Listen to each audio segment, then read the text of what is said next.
Приветствую всех на моем канале. Здесь я рассказываю о кельтской культуре и об истории времен раннего Средневековья. Простите за долгое отсутствие, обстоятельства так сложились, что не было возможности записать новое видео. А сегодня мы продолжим разговор об одном из самых известных правителей Ирландии, верховном короле, имя которого Брайан Бору. В предыдущем видео мы уже говорили о том, что он, будучи выходцем с юга Ирландии, сумел добиться того, чтобы многовековое господство северных династий Уинейлов пошло на спад. И в итоге он добился признания себя верховным королем Ирландии. Но именно события 1014 года сделали его имя поистине бессмертным. Прежде чем перейти к рассказу о самой битве, нужно сказать пару слов об одной особенности той эпохи. Когда мы слышим слово «ирландцы против викингов», возникает ощущение, будто существовало две враждующие стороны. Но на самом деле в этом плане все было гораздо сложнее. С конца VIII века викинги все активнее обосновывались в Ирландии. Со временем они не только совершали набеги, но и основывали торговые города, такие как Дублин, Лимерик, Уотерфорд, Уэксфорд и Корк. К началу XI века скандинавы уже несколько поколений жили на острове. Они торговали, заключали браки с ирландской знатью и постоянно вмешивались в борьбу между местными ирландскими правителями. Поэтому Брайан Бору далеко не всегда воевал со всеми скандинавами. Иногда он сражался против них, а иногда он заключал союзы с одними викингами против других, к примеру, или заключал союзы с викингами, чтобы воевать со своими ирландскими соперниками. Именно поэтому битву при Клантарфе нельзя считать просто войной ирландцев против викингов. К началу XI века Брайан стал самым влиятельным правителем острова. Шаг за шагом он подчинил своему влиянию значительную часть Ирландии и заставил платить дань Лeinster и Дублин. А также он совершал походы и в 1002 году добился признания себя верховным королем Ирландии. Однако далеко не все были готовы смириться с его властью. В 1014 году против Брайана выступил союз его противников. В этот союз противников Брайана вошли правитель Лейнстера, дублинские викинги, а также воины, прибывшие из-за моря, с Оркнейских островов к северу от Шотландии и с острова Мэн, расположенного между Ирландией и Великобританией. 23 апреля 1014 года, в Страстную пятницу, возле Дублина произошло сражение, вошедшее в историю как битва при Клантарфе. Это была одна из самых кровопролитных битв средневековой Ирландии.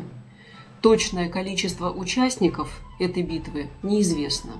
Разные хроники противоречат друг другу, а современные историки лишь приблизительно оценивают масштабы этого сражения.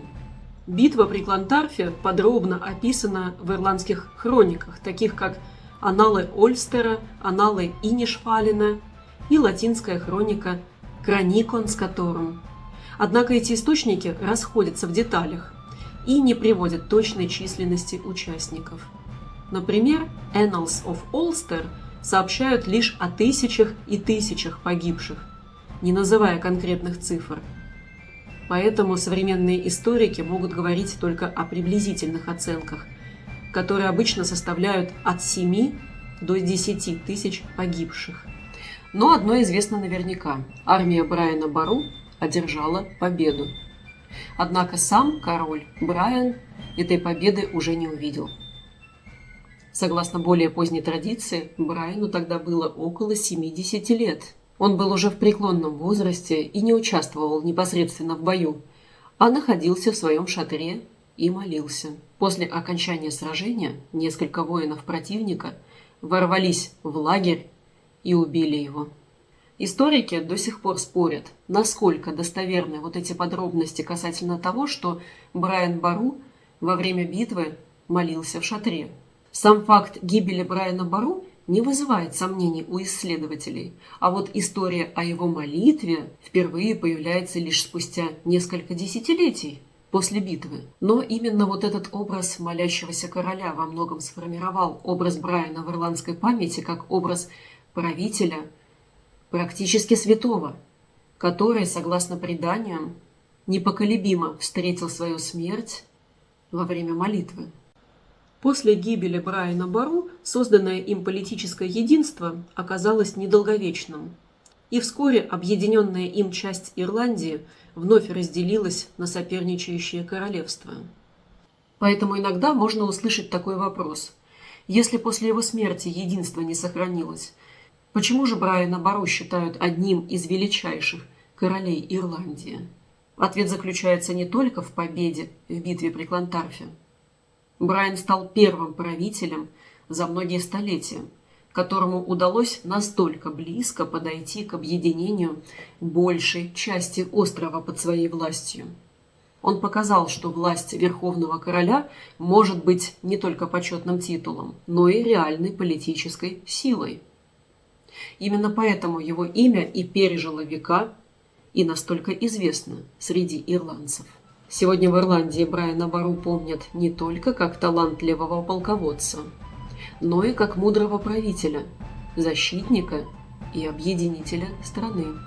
Он не был официально канонизирован и не считается святым. Но в ирландской исторической традиции его образ оказался удивительно близок к образу святого короля. Средневековые хронисты описывали его как идеального христианского правителя. А его гибель в Страстную Пятницу после победы при Клантарфе придала этой истории практически мученический смысл.